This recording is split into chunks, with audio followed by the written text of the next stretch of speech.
Anticipated comebacks in pop after 40 years, Abba are finally back with a new studio album. Benny Andersson and Björn Ulvaeus from the group chatted about how the record eventually got made. For decades, rumors of a reunion of Abba swirled. Fans hoped, waited, and speculated, while the band continued to decline lucrative offers, including a nearly unbelievable $1 billion deal in 2000 to reunite for a world tour. Despite the anticipation, Abba remained silent, firmly closing the door on a comeback. Now, after 40 years of separation, Benny Andersson has finally spoken out, giving fans deeper insight into why Abba refused to reunite for so long. His candid reflections reveal that this decision went far beyond personal drama or financial motivations. When Abba announced their indefinite break in 1982, the world was left to wonder why a group at the peak of their success would suddenly stop. Over the years, Benny Andersson and Björn Ulvaeus have pointed to one key reason: the sense of creative and emotional magic within the band had faded.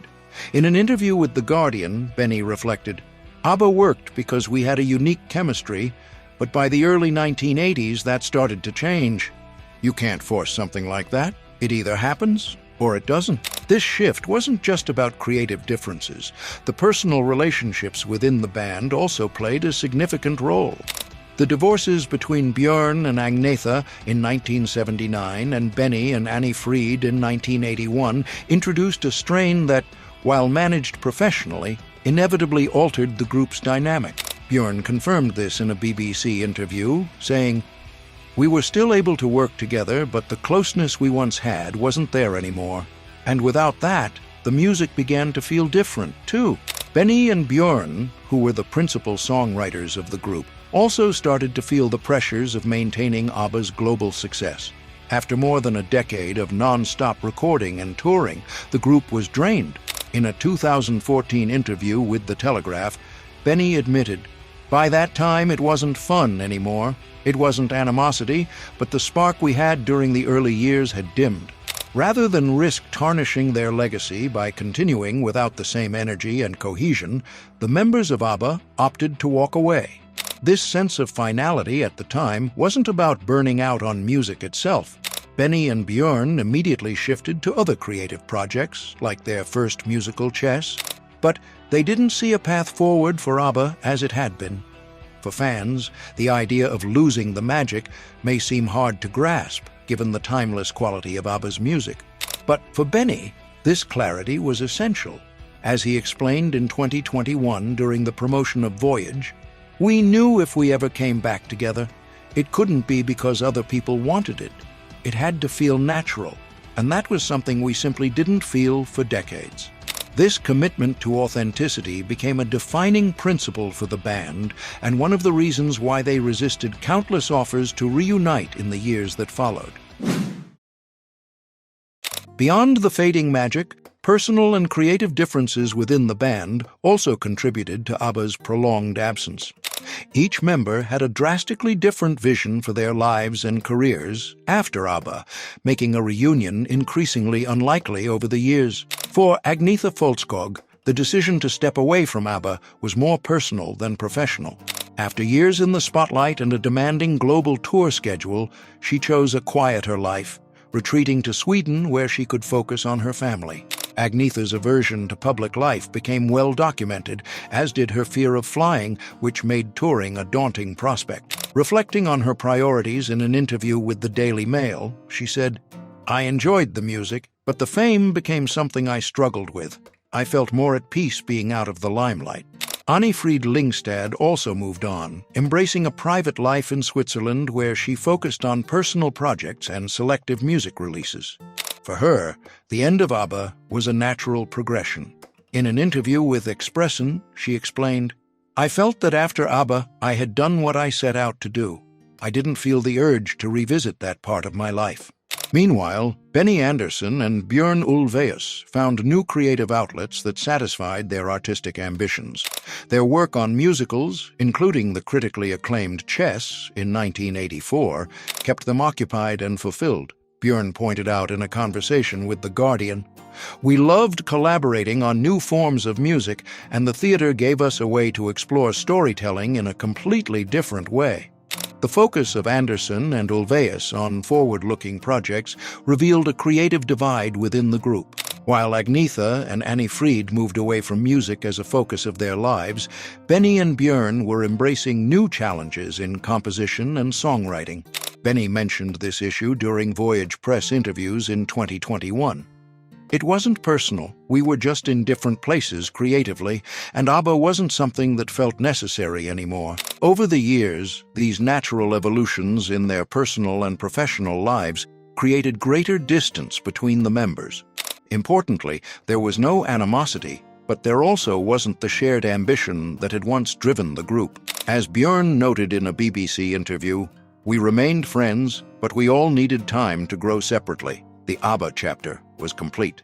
For fans, these diverging paths explained why the band avoided a reunion for so long.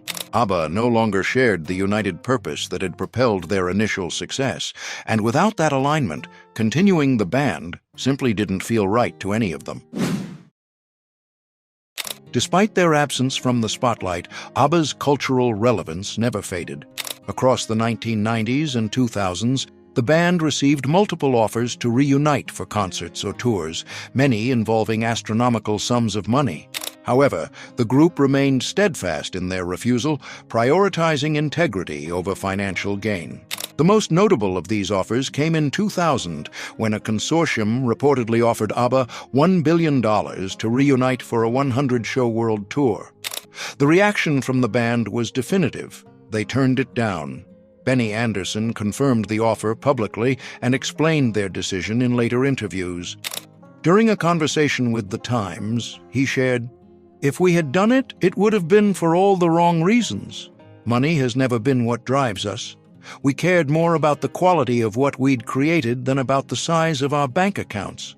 Björn Ulvaeus echoed this sentiment, telling CNN, "How could we have faced our fans if we came together just for the money? It would have been dishonest, and Abba was always about being true to the music and to ourselves." Beyond financial considerations, the members of Abba worried about the expectations of delivering a successful comeback. Having stepped away at their prime, they knew that returning could risk diminishing the legacy they worked so hard to build. Björn elaborated on this in an interview with The Guardian. "When you've left things on such a high note, there's a fear. What if you can't recreate the same feelings, the same magic? It could undo everything people remember Abba for." Their refusal to capitalize on nostalgia further demonstrated the strong principles that underpinned the band's decisions. At a point when many iconic acts from their era chose to reform, Abba stood apart by prioritizing what felt authentic to them. Benny reflected on this in 2008, stating in The Independent, "We never wanted to be a band that comes back just because people ask. If the magic wasn't there, it wasn't worth it." For fans who longed to see the band reunited, these decisions may have been difficult to hear, but they reflected Abba's commitment to maintaining the purity of their artistic legacy. It was never about the money or external pressure. Instead, Abba held their music and artistic integrity as paramount. Another significant factor behind Abba's extended pause was the time it took for the members to heal from the emotional and personal challenges they experienced both during and after the band's peak years. The divorces, though amicable on the surface, created distances that took years, if not decades, to fully reconcile. Benny Andersson once admitted in an interview with The Guardian, "We didn't fight, and there was no dramatic breakup, but emotionally there were cracks. You can't work that closely with people, go through so much, and not have some scars. Those take time to heal." Similarly, Annie Fried Lyngstad reflected on the emotional toll of their intense years together in a 2013 interview with The Telegraph. "We were very young when it all started. Success came so fast, and so did the challenges, both personally and professionally. After Abba, I needed space to reflect and to move on in my own way." Part of the challenge lay in re-establishing the relationships outside of the professional setting of Abba. Björn Ulvaeus explained in an interview with BBC Radio 4, "There was no hatred or anger, but there was distance. We had been through so much together, and we all coped with that in different ways. It took time to rebuild our friendships. Moreover, during the years apart, the band members settled into different lives, creating a new normal for themselves. Agnetha Feltskog, who had retreated into private life, focused on raising her children and pursuing solo projects in a much smaller capacity.